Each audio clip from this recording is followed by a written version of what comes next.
Indonesia, bangsa dan negara, rumah ideologi Pancasila. Bismillahirrahmanirrahim. Pemirsa tercinta yang dirahmati Allah Tuhan Yang Maha Esa, bersua kembali di kanal Hikmatologi, monolog sederhana mengajak diri kita masing-masing berpikir kian melembut, cerdas, dewasakan hati nurani berdasar kitab suci agama kepercayaan yang kita yakini, tentu saja menjunjung tinggi nilai luhur Pancasila keniscayaan dalam sehari-hari. Pemirsa yang dirahmati oleh Allah, ketika kita melihat Garuda Pancasila dengan gagah sebagai salah satu simbol negara kita, maka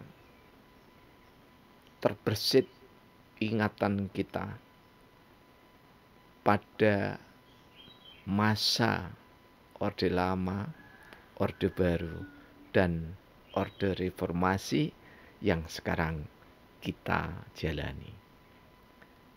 Apakah yang melatari perbedaan dari masing-masing penerapan nilai luhur Pancasila?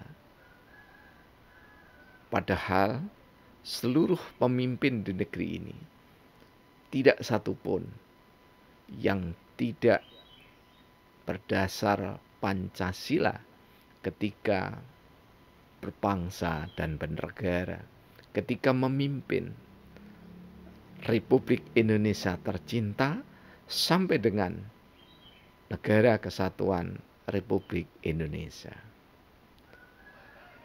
Bahkan tafsir Pancasila, meskipun waktu zaman Orde Baru sangat kuat dikatakan bahwa Eka Prasetya Pancakarsa yang dituangkan di dalam ketetapan MPR nomor 2 tahun 1978 atau Pedoman Penghayatan dan Pengamalan Pancasila P4, ketika itu tidak disebut tafsir Pancasila. Seolah-olah demikian sakralnya Pancasila itu, sehingga Pak Harto ketika itu bersama tim kementeriannya, meskipun beberapa kali menugasi para cerdik cendekia di bawah koordinasi menteri, kemudian dilaksanakan oleh cendekiawan, khususnya yang tergabung di Laboratorium Pancasila, Institut Keguruan dan Ilmu Pendidikan Malang, Lapasila sangat terkenal. Semuanya tidak disebut tafsir Pancasila oleh Pak Harto. Karena alasan pokoknya yang bisa kami telisik yakni adalah bahwa tafsir Pancasila yang otentik adalah pasal atau lebih tepatnya bab, batang tubuh, pasal, dan penjelasan yang ada di dalam Undang-Undang Dasar 1945.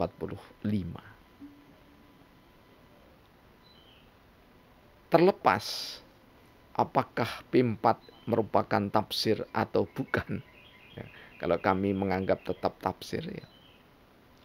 Mulai dari zaman Bung Karno, Pancasila dengan tafsir dari Bung Karno, atau lebih tepatnya kepemimpinan Bung Karno, mengalami perubahan-perubahan silih berganti.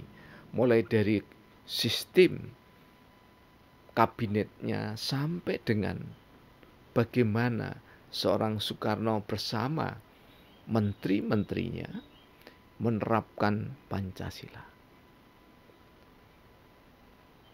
Semuanya sampai dengan Orde Reformasi tidak ada satupun yang meninggalkan Pancasila.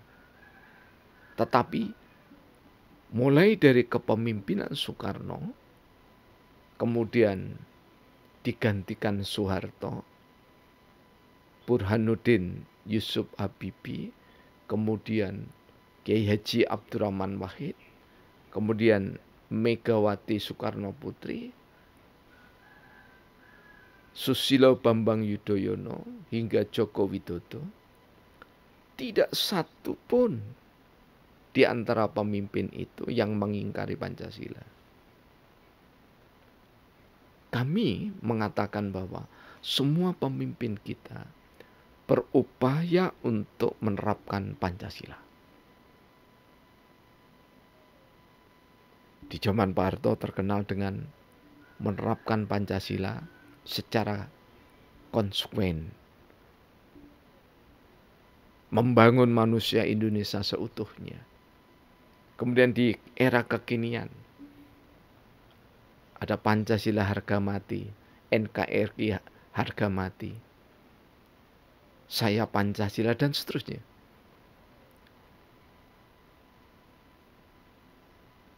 Jargon-jargon ini mulai dari yang klasik zaman Bung Karno sampai dengan yang kekinian, pantang kita cibir, pantang kita nistakan, dan tidak perlu dipertentangkan. Soekarno dengan ide besarnya Nasakom. Nasakom yang digagas Bung Karno itu bukan pada era kemerdekaan, namun sudah digagas lama oleh Bung Karno dengan tulisannya Islam, nasionalis, dan Marxis di tahun 1940-an. Insya Allah kalau tidak salah di Suluh Kemerdekaan. Lama sekali Bung Karno menggagas bahwa tiga kekuatan ini ada di Indonesia, ada di Nusantara. Karena tiga kekuatan ini ada di Nusantara, bahkan terbukti sampai dengan pemilu 1955, mudah-mudahan saya tidak salah sebut. Aliran Marxisme yang digawangi oleh Partai Komunis Indonesia itu betul-betul ada, karena menjadi bagian utama dari proses demokrasi di Indonesia. Karena itulah ketika Bung Karno mengatakan bahwa kalau mati ikut prihatin, ikut memiliki, sampai dengan ungkapan-ungkapan yang begitu cinta kepada PKI, tidak berarti Bung Karno itu PKI, tidak demikian. Tetapi Bung Karno sebagai pemimpin nasional, pemimpin bangsa Indonesia ini berupaya untuk merangkul agar jiwa Islam, jiwa nasionalis, dan jiwa Marxis, tiga besar utama di zamannya itu, bisa menyatu. Jadi kalau toh Marxisme, komunisme, Leninisme di Indonesia, maka niscaya dijiwai oleh Pancasila. Ini harapan dari seorang Soekarno. Sehingga Soekarno di tengah kegalauan politik kebangsaan, menggagas kembali, di mana gagasan ini diembrioi pada pemikiran-pemikiran sebelumnya. Kemudian di tahun 1959, insya Allah tanggal 16 Oktober, diproklamasikan golongan fungsional atau golongan karya itu. Dan ini juga tafsirnya Pancasila. Kemudian di era Pak Harto,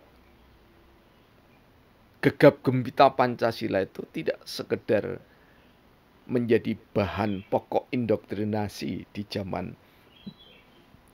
Bung Karno. Tentu saja karena sudah ada perubahan-perubahan zaman dan kesadaran berbangsa bernegara makin dewasa, maka Pak Harto dengan piawai mencetuskan gagasan asas tunggal yang disambut oleh tokoh legendaris.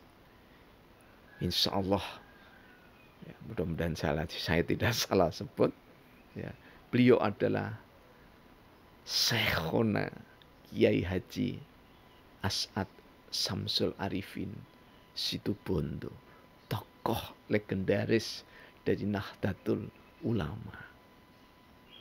Beliau sowan ke Pak Harto dalam kapasitas bukan sebagai kiai, bukan sebagai syekh, namun dalam kapasitas sebagai bagian dari anak bangsa Indonesia, sebagai bagian dari warga negara Indonesia. Betapa indahnya seorang Syekh Kiai Haji As'ad Samsul Arifin. Tidak merendahkan keulamaannya, tetapi beliau hadir untuk menanyakan asas tunggal yang dimaksudkan. Karena itulah maka pada Muktamar NU di Situbondo diterima satu kesepakatan oleh para ulama Nahdlatul Ulama tentang asas tunggal. Nah, singkat kisah, setelah asas tunggal diberlakukan, kemudian seiring dengan Pak Harto menyadari karena atas didikan dan pembelajaran juga dari seorang Bung Karno, maka sistem multipartai oleh Pak Harto beserta kementerian dan staf ahlinya disederhanakan, dibuat fusi menjadi 3 partai politik. Dan ini juga 2 partai politik, 1 golongan karya, maaf ya. Kalau saya dulu ya sempat mangkel gitu loh, Pak Harto ini gimana? Golongan karya itu ya partai politik gitu loh ya. Ini ketika kami masih muda, ya, masih mahasiswa, itu banyak mengkritisi bersama Kiai Haji Abdurrahman Wahid, ya, Gus Dur, bersama sang legendaris Kali Cude, Romo Mangunwijaya, ya. Juga ada juga Profesor Dr. Imam Santoso, ahli hukum adat dari insya Allah Universitas Gadjah Mada Yogyakarta. Kita berusaha mengkritisi tetapi tidak menistakan, tidak menjelek-jelekan, tidak. Ya. Nah, di masa Pak Harto itulah kemudian 3 partai, ya, ini kalau kami menyebut, tapi Pak Harto selalu menyebutnya 2 partai 1 golongan karya. Ya, gitu. Jadi Partai Persatuan Pembangunan, Partai Demokrasi Indonesia, dan golongan karya. Ini yang ikut pemilu. Dan ini masih dalam koridor Pancasila.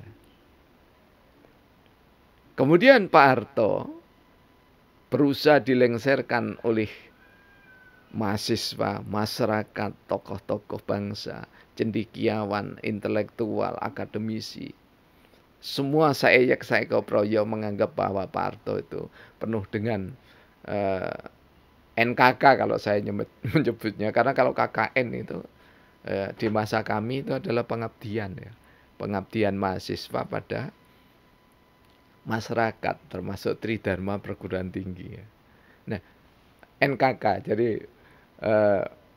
jadi ada di situ, ada begitu mesra, ya, dianggap itu, ya, dianggap begitu mesra KKN atau NKK itu, ya, sehingga sampai dengan negara ini mengalami carut marut.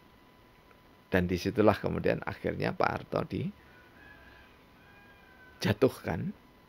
Namun permintaan yang ramai tentang sidang istimewa Majelis Permusyawaratan Rakyat Indonesia MPR RI justru tidak digelar dengan sikap kesatrianya Pak Harto mengundurkan diri.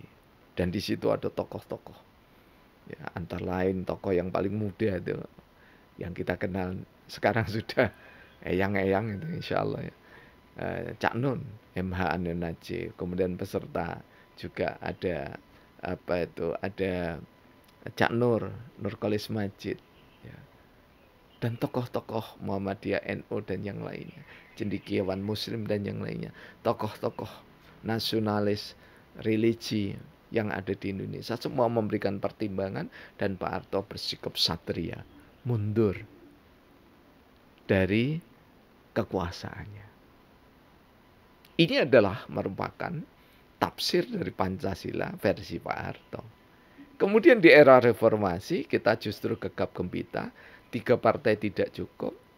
Bahkan asas tunggal yang mestinya itu dipertahankan, ini juga tidak cukup. Maka sekarang banyak isme-isme yang bertebaran. Dan ini lagi-lagi bukan salahnya pemimpin di era reformasi, mulai dari B.J. Habibie, kemudian Kiai Haji Abdurrahman Wahid, Megawati, Susilo Bambang Yudhoyono, Joko Widodo. Bukan kesalahan beliau-beliau yang hebat itu, ya. Tetapi ini adalah proses menuju negara paripurna. Kalau saya pinjam istilah dari sejawat kami, Profesor Yudi Latif, PhD. Menuju negara paripurna itu adalah proses. Jadi sama dengan orang yang memimpikan ud'ulu fi silmi kafah. Ya, kalau masuk pada Islam itu dengan kafah. Ingat, kafah itu adalah proses. Demikian juga menuju negara paripurna di bawah naungan dasar negara ideologi bangsa Pancasila, maka selalu berproses. Karena itu pantang kita menista pemimpin-pemimpin kita. Semua ada kelemahannya, tetapi semua juga ada keistimewaannya. Bersabar niscaya untuk terus merajut proses menerapkan Pancasila dan tidak sekedar semboyan Bhinneka Tunggal Ika itu, tapi kita mulai dari dada kita wujudkan dalam keseharian kita. Jangan sampai pudarnya Pancasila betul-betul nyata. Banyaknya korupsi, kolusi, nepotisme. Jangan sampai Pancasila hilang di dada. Sungguh disayangkan memang ada ketua Dewan Perwakilan Rakyat Daerah sekedar hafal sila-sila Pancasila saja belum bisa, bukan tidak bisa, belum bisa. Namun sekali lagi, dengan pengunduran dirinya menjadi ketua, kami juga tidak tahu apakah juga mundur dari anggota DPR. Yang jelas waktu itu beritanya kami terima mengundurkan diri sebagai ketua DPRD di kabupaten tertentu. Dan ini juga jangan dinista. Ini adalah anak bangsa kita, jangan dinista. Kalau toh kita marah gitu ya, marahlah sewajarnya. Kalau kita benci, bencilah sewajarnya. Kalau kita cinta, cintalah sewajarnya. Karena benci dan cinta itu bagikan mata uang. Yang satu bergambar, yang satu bertulis angka.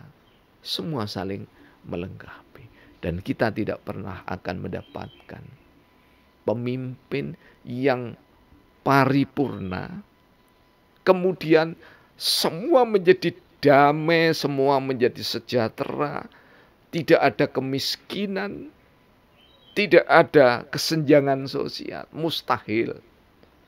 Tetapi mengurangi kemiskinan, mengurangi kesenjangan sosial, kebahagiaan, kesejahteraan lebih mengedepan, rasa kekeluargaan berbangsa lebih mengedepan, itu niscaya. Tetapi untuk semuanya menjadi satu kesatuan utuh yang sama, mustahil. Harapan yang sia-sia. Pemirsa yang dirahmati oleh Allah Subhanahu wa taala,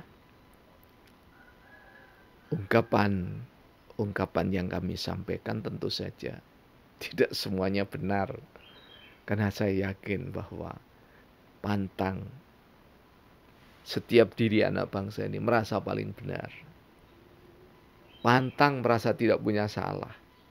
Karena itu, menurut saudara kita Reinhold Kasali, Profesor Reinhold Kasali, jika Anda melangkah merasa salah, kembali. Rumah Pancasila di TVRI yang diasuh oleh beliau. Pemirsa yang dirahmati oleh Allah, mudah-mudahan Pancasila tidak memudar di dada. Kalaupun ada kesalahan pemimpin dan orang-orang yang ditokohkan, kita maafkan. Jika bertalian dengan pidana, biarkanlah kita berdoa, mudah-mudahan pengadilan adil bijaksana berdasarkan Pancasila.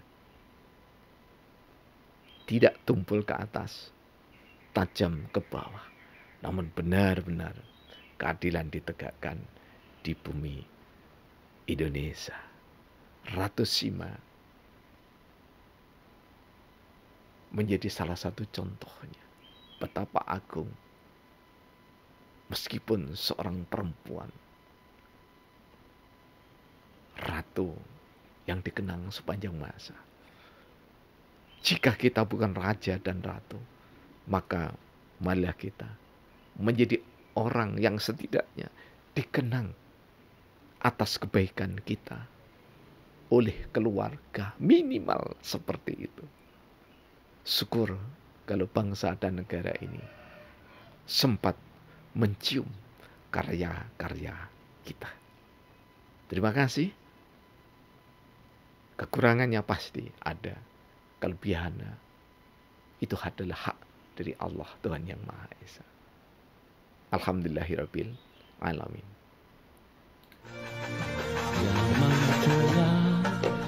Yang ditulis pada